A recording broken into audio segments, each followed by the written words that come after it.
Okay, let's just jump right into this explainer. Picture this. You step off your high school auditorium stage and suddenly you stumble into an underground cavern.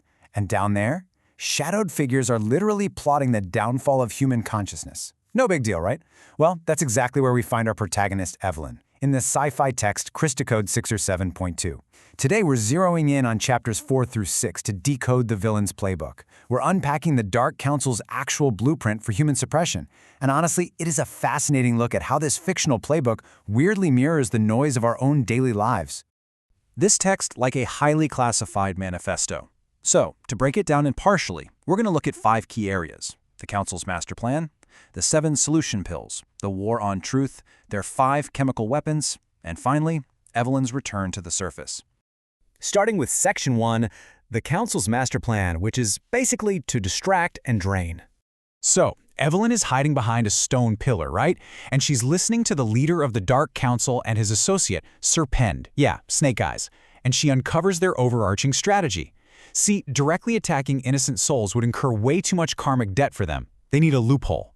So their big master plan? It relies on introducing temporary solution pills that literally never fix the root problem. It's all about keeping newly embodied souls entirely dependent. First, they unleash what they call the 7 painful problems. We're talking oppression, misinformation, dissatisfaction, just to paralyze human willpower. But the real genius, or evil genius I should say, is the follow-up. They offer society a cure, but that cure requires ever-increasing doses, creating this endless loop of addiction. It completely distracts people from discovering their own innate mystic empowerment. Moving on to Section 2, the 7 solution pills and how they replace our mystic powers. In Chapter 4, the leader condenses those 7 painful problems into 7 glowing orbs, with each one representing a specific pill. And what's wild is how perfectly the villains pair their manufactured problems with these pills. Like, oppression destroys willpower, right? So they introduce will pill stimulants to give this fake, jittery sense of control. Misinformation causes confusion, so they hand out the pill of fantasy.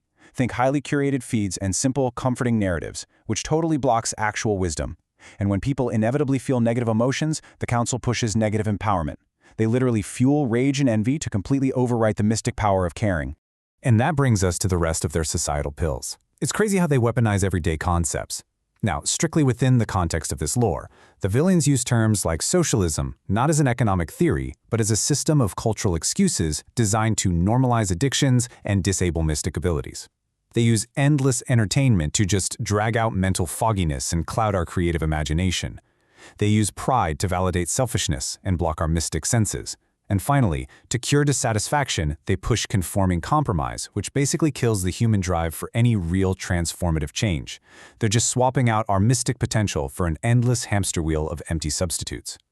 Now get this, the leader specifically notes that the average person consumes 4 hours of digital video per day. 4 hours!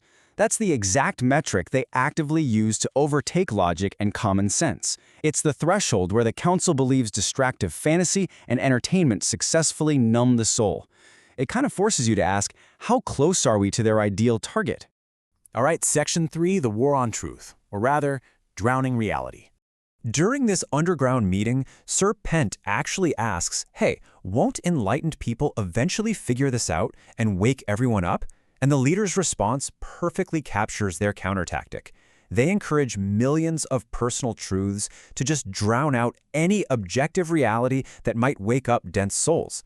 By making every single individual's personal illusion equal to reality, the villains ensure that objective truth is entirely lost in the noise. It's an incredibly insidious way to prevent unity. I mean, why ascend to your higher potential when you can just argue in the comment sections forever? Looking neutrally at their internal logic here, the villains strategically use politically charged labels to normalize pleasure-based self-harm, and they use those same labels to destroy the credibility of anyone trying to develop mystic powers. In the text, the leader gloats that their engineered society will fiercely defend a person's right to harm themselves, as long as it's in the name of pleasure. And anyone who actually develops their powers and tries to sound the alarm, they are immediately labeled a conspiracy theorist or an enemy of human rights. Boom, canceled. Their credibility is totally destroyed without the Council ever having to lift a physical finger. To enforce this version of truth, they rely on an army of what they call soulless humans. These are entities that are perfectly comfortable living within those 7 painful problems. The leader reveals they've actually spawned these beings just to outnumber humans with souls. They have absolutely no connection to a divine conscience. Their whole purpose is to just set cultural trends, mandate the acceptance of immorality, and blindly consume those 7 pills. Which leads us to Section 4, Chemical Weapons, the Council's physical arsenal. So we shift from psychological pills to literal ones, because the distraction isn't just in our minds, it's in our bodies. The leader defines their weapons super broadly. Their goal is to flood the world until mind-altering substances are completely normalized and accepted. They want a society so deeply dependent on chemical alteration that even illicit, highly destructive drugs are viewed as, just another necessary part of a healthy modern lifestyle. The leader lists 5 specific categories, showing this clinical, highly calculated approach to suppressing human consciousness. As Evelyn watches, the energy above their table morphs into symbols of capsules, leaves, and vials. They aren't just throwing chaos at the wall. They've categorized their chemical warfare into cannabis, stimulants, depressants, hallucinogens, and narcotics. Each of these specifically targets a different aspect of human sensation, energy, or awareness. They're designed to either numb us out entirely or artificially spike our natural states. The text specifically highlights the dark irony of how the villains take natural, organic sources and systematically extract and refine them into weaponized stimulants and narcotics. The leader explains how the innocent coca bush is stripped down and processed into cocaine, or how the raw gummy exudate from an opium poppy is commercialized into heroin. It's an absolute perversion of nature. They take what naturally grows in the earth and synthesize it into literal chains that bind the soul. Finally, Section 5, Return to the Surface, and Waking Up to Reality. All of this heavy, frankly terrifying information has been pouring into Evelyn, and the energy in the cavern just reaches a breaking point.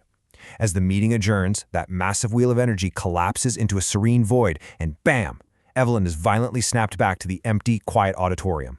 She wakes up under those harsh fluorescent school lights, practically begging herself to believe it was all a dream, or maybe just a panic attack.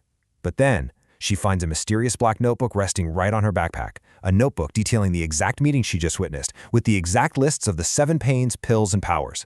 It's the ultimate, undeniable confirmation that the spiritual war happening beneath the surface of her high school is absolutely real. Which leaves us with this final thought. Based on this lore, how much of our daily noise is just an accident, and how much is designed to keep us from waking up? When you look at your phone, when you see the endless political arguments, the rising anxiety, the constant push for artificial solutions, is it really just modern life? Or, as Crysticism suggests, are you looking at the Dark Council's playbook in action? Think about that the next time you feel the urge to scroll for hours on end. Thank you so much for joining me for this explainer, and keep your eyes open.